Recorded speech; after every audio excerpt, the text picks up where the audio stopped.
നീ ഇങ്ങനെ വിഷമിക്കാണ്ടിരിക്കും ശങ്കര. ഇതെന്താ വെള്ളരിക്കപ്പെട്ടണ? ആ, ഇനി അവൻ വലിയ കുഴപ്പത്തിനൊന്നും വരുമെന്ന് എനിക്ക് തോന്നുന്നില്ല. അമ്മാതിരി അടിയല്ലേ അടിച്ചേക്കുന്നേ. ഒരു കണക്കിലെ നന്നായി. ചിലപ്പോ ഇതോടെ അവന്റെ നാട്ടിലെ വെളച്ചിൽ അവസാനിക്കുമല്ലോ. എനിക്ക് എന്തോ വല്ലാത്തൊരാധിയ. എന്റെ കൊച്ചിന്റെ പേരും പറഞ്ഞ് അവൻ എന്നിലും തുടങ്ങിയതല്ല. അതൊന്നും കാര്യാക്കണ്ട. നീ ആ പിള്ളേരോട് ചോദിച്ച ഒരു തീയതി നിശ്ചയിക്ക്. നമുക്ക് ഈ കല്യാണം ഗംഭീരമായിട്ട് നടത്തണം, ഒരു കുറവുമില്ലാതെ. അതിന് പിള്ളേരുടെ അനുവാദം ചോദിക്കേണ്ട കാര്യമൊന്നുമില്ല. അടുത്തുള്ള ഏറ്റവും നല്ല മുഹൂർത്തം നോക്കുക, ഉറപ്പിക്കുക. അത് മതി. എന്നാലും അവരോടൊന്നും ചോദിക്കണ്ടേ? അവരാണല്ലോ ഒന്നിച്ച് ജീവിക്കണ്ടേ? ഇതിൽ എന്താ അഭിപ്രായം? കൊച്ചിലേ മുതൽ എല്ലാരും ഉറപ്പിച്ചതല്ലേ. നീ തീയതി കുറിക്കടാ. ബാക്കി ഞങ്ങളൊക്കെ അല്ലേ ഇവിടെ. അടിച്ചു പൊളിക്കണം നമുക്ക് ഈ കല്യാണം, അല്ലേ വേലപ്പ? പിന്നെ അല്ലാതെ.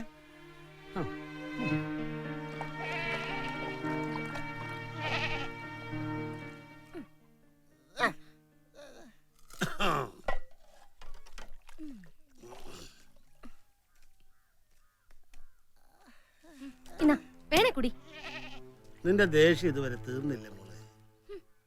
രക്ഷിക്കാൻ അധികാരമുള്ളവർക്ക് ശിക്ഷിക്കാനും അധികാരമുണ്ടല്ലോ. അതിന് ഞാൻ എന്തിനാ ദേഷ്യപ്പെടുന്നേ? അപ്പോഴത്തെ ദേഷ്യത്തിന് ഞാൻ വായി തോന്നിയതൊക്കെ പറഞ്ഞു. ശരിയാ, കേട്ടപ്പോ എനിക്ക് സഹിക്കാൻ പറ്റില്ല. അതുകൊണ്ടല്ലേ മോളെ.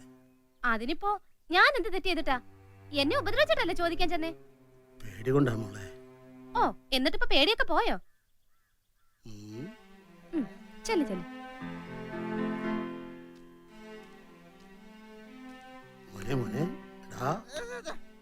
അയ്യോ, എന്തൊരു പുന്നാരിപ്പ്. എരുതിയിൽ എണ്ണ ഒഴിക്കല്ലേ. നീ ഇവനോട് ഒന്ന് പറഞ്ഞടി. ഇത്രയും നേരം ഇവൻ എന്നോട് പിണങ്ങിയിട്ടില്ലല്ലോ ഇതുവരെ. ആണോ? എങ്കിൽ കണക്കായി പോയി. എടി ഒന്ന് പറയടി. അപ്പൊ ശങ്കരൻകുട്ടി ശരിക്കും തോറ്റു. തോറ്റു, 100 വട്ടം തോറ്റു. അതുകൊണ്ട് കാര്യമില്ല. തെറ്റ് ചെയ്ത ശിക്ഷ അനുഭവിക്കണം. ഏത്തോട്? ഏത്തോ? ആ, ഏത്തം. ഏത്തങ്കി ഏത്തം. 1 2 3 4.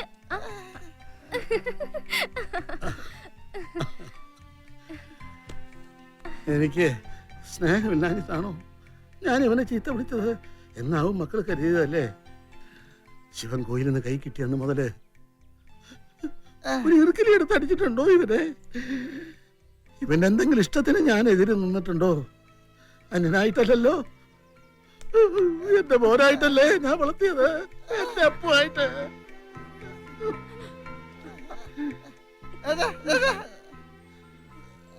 മതി, ഇതിന്റെ പേരിലെ അമ്മാമയ്ക്ക് ഇനി ആരും പിടിക്കാൻ വയ്യ.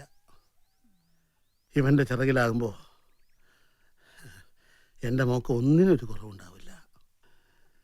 എന്താ അമ്മാമ്മ ഇത് തീരുമാനിക്കട്ടെ.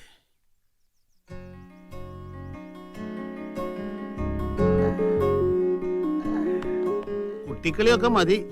ഇനി മുതല് ഈ കുടുംബം നോക്കേണ്ടത് മോനാ. നിന്റെയും ഇവളുടെയും കല്യാണം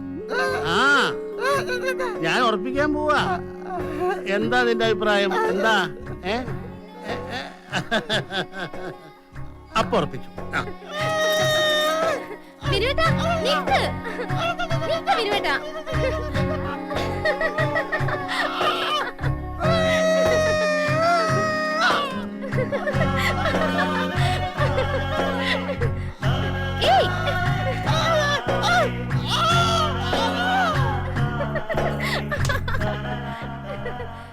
അമ്മു വാ. എന്താ എന്താ വിളിച്ചേ? ഒന്നോട് പറഞ്ഞേ. അമ്മു ദാ കണ്ടോ, ആകാശത്ത് അപ്പുപന്താടി പോലെ മേഘത്തുണ്ടുകൾ.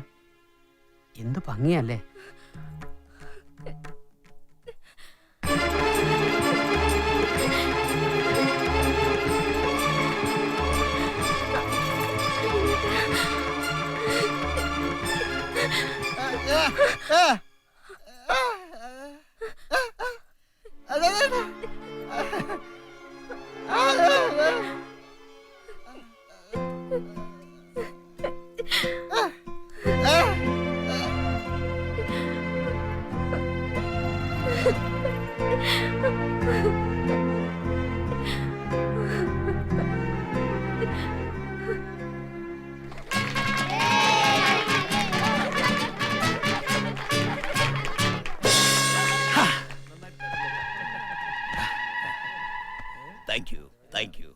വർണ്ണം വർണ്ണം വർണ്ണം. നിങ്ങളുടെ കയ്യിലിരിക്കുന്ന ആനയെ ചേനയാക്കാം, ചേനയെ പേനയാക്കാം, പേന വേണമെങ്കിൽ പേനുമാക്കാം. ലോക പ്രശസ്ത മജീഷ്യൻ കോട്ടയം പുഷ്പരാജിന്റെ അടുത്ത് ശിഷ്യത്വം സ്വീകരിച്ച് ലോക പ്രശസ്ത മജീഷ്യൻ എ ജാഫർ കുന്നംകുളത്തിന്റെ മായാജാല പരിപാടിയിലേക്ക് മാന്യ പ്രേക്ഷകർക്കും മാന്യരല്ലാത്ത ആരെങ്കിലും പ്രേക്ഷകരുണ്ടെങ്കിൽ അവർക്കും സ്വാഗതം സ്വാഗതം സ്വാഗതം. ഇതെന്താണ്? അതെ, മലയാളത്തിൽ പാലെന്ന് പറയും, ഇംഗ്ലീഷിൽ മിൽക്ക് എന്ന് പറയും, ഹിന്ദിയിൽ ദൂത് എന്ന് പറയും. ചുരുക്കി പറഞ്ഞാൽ മിൽക്ക് ദൂത്. ഓക്കെ, പൊന്നിങ്ങൂരു. എന്താ മോന്റെ പേര്? ബിനീഷ്. ബിനീഷ്. ഫിനിഷ് ആവാതെ നോക്കണം, പേടിക്കണ്ട കേട്ടോ. ഈ സ്ട്രോ വായിലേക്ക് വെച്ചോ. അങ്കിൾ പറയും വലിക്കണം. ഈ കുട്ടി ഈ സ്ട്രോ വായിൽ വെച്ച് വലിക്കുമ്പോൾ എന്റെ കയ്യിലിരിക്കുന്ന ഈ ഗ്ലാസ്സിലെ പാൽ എങ്ങനെ തീരുന്നു എന്ന് നമുക്ക് നോക്കാം. ഓക്കെ, വലിച്ചോ. ആ,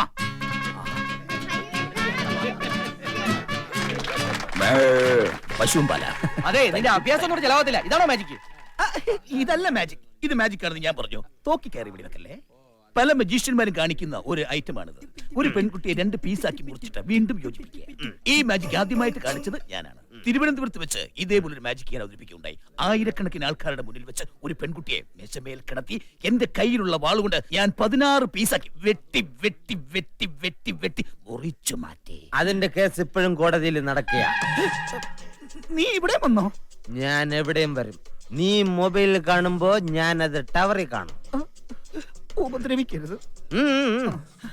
സുഹൃത്തുക്കളെ, ഞാൻ അവതരിപ്പിച്ച മറ്റൊരു മാജിക് ആയിരുന്നു വാട്ടർ എസ്കേപ്പ്. ഇതേപോലുള്ള വാട്ടർ എസ്കേപ്പ് അല്ല, ഇത് മറ്റൊരു വാട്ടർ എസ്കേപ്പ്. അതായത് എന്റെ ദേഹത്ത് ചങ്ങല കൊണ്ട് വരിഞ്ഞു മുറുക്കി 56 താഴിട്ട് പൂട്ടി എന്നെ ഒരു പാലത്തിന്റെ മുകളിൽ നിന്നും വെള്ളത്തിലേക്ക് വലിച്ചെറിഞ്ഞു. അന്ന് വള്ളക്കാരുള്ളത് കൊണ്ട് ഈ പന്നി രക്ഷപ്പെട്ടു. അവിടുന്ന് മുങ്ങിട്ട് ഇപ്പൊ ഇവിടെ പൊങ്ങിയത്. അങ്ങനെയല്ല, അങ്ങനെയല്ല. നിനക്ക് ഈ തറ പരിപാടി ഇവിടെ തുടരണമെന്ന് ആഗ്രഹമുണ്ടോ? ഉണ്ട്. എങ്കിൽ ഞാനൊരു ഐറ്റം പറയും, അത് നീ കാണിക്കണം ഇവിടെ. അതിൽ നീ വിജയിച്ചാൽ നിന്നെ ഞാൻ ഉപദ്രവിക്കുകയില്ല. ഇല്ലെങ്കിൽ മജീഷ്യന്മാര് നീ ഇപ്പൊ പറഞ്ഞില്ലേ, അതുപോലെ നിന്നെ ചങ്ങലിലിട്ട് പൂട്ടിയിട്ട് വക്കോലിട്ട് തീയിടും. അത് വേണോ? വേണം. ഇവിടുത്തെ നാട്ടുകാർക്ക് ചുട്ടിറച്ചി ഭയങ്കര ഇഷ്ട. ശരി ചേട്ടാ, എന്താന്ന് വെച്ചാ പറ, ഞാൻ കാണിക്കാതെ പോലൊക്കെ. ശരി, ഇവിടെ മെഴുതിരി ഉണ്ടോ? ആ, കിട്ടി. നിസ്സാരായിട്ടാ. ഇതിനെ നിന്റെ വായുടെ അവിടുന്ന് ഒരു ചാണകലെ ഞാൻ കത്തിച്ചു വെക്കും. നീ അത് ഊതിക്കെടുത്തണം. ഇത്രേ ഉള്ളൂ. ഈ അകലത്തിൽ ഞാൻ ഊതിക്കെടുക്കണം. ഇത് ഏത് കൊച്ചു പിള്ളേർക്കും ചെയ്യാൻ പറ്റും. ഇത് ഞാൻ ഊതിക്കെടുത്തേ. അത് കഴിഞ്ഞ് എന്റെ ഒരു പുതിയ നമ്പർ കാണിച്ചത്, അടിപൊളി നമ്പർ, ഇതുവരെ ഒരു മജീഷ്യൻ കാണിക്കാത്ത വ്യത്യസ്തമാർന്ന നമ്പർ ഞാൻ ഊതിക്കെടുത്തിട്ട്. കടല്ലേ നിന്റെ സംസാരം തീർന്ന? ആ, കഴിഞ്ഞു. പെട്ടെന്ന് ഒരു മിനിറ്റ്, ഞാൻ കാണിച്ചുതരാം. ഈ ഒരു ചാണകല ഒന്ന് പിടിച്ചോ. ഒരു ചാണകം. ഇത് ഓക്കണല്ലോ. ഊതാൻ പറ്റേ? ഇത് ഒരു ചാണകലല്ലേ? അതെ അതെ, കറക്റ്റ് ആണല്ലോ. ഇനി നീ ഊതിക്കെടുത്ത്. ഊതടാ. എടാ, എന്റെ മുഖത്തല്ല, ഇത് ഊതിക്കെടുത്തടാ. കെടുത്തടാ. ഇത് ചതി, ഇത് ചതി. ഇത് ആർക്കും ഊതിക്കെടുക്കാൻ പറ്റില്ല. ഇത് ചതി. എങ്ങനെ ഊതിക്കെടുത്തുന്നു? അടി ചതിയാ. എടാ വൃത്തിയോട്ടോനെ, ആ വക്കോലും ചങ്ങല റെഡി ആക്കടാ. തീപ്പെട്ടി എന്റെ കയ്യിലുണ്ട്. അവൻ പോയോ? പോയി. ഇതാണ് പറയുന്നത് മജീഷ്യൻ എസ്കേപ്പ്. അവന്റെ ഷൂട്ട്.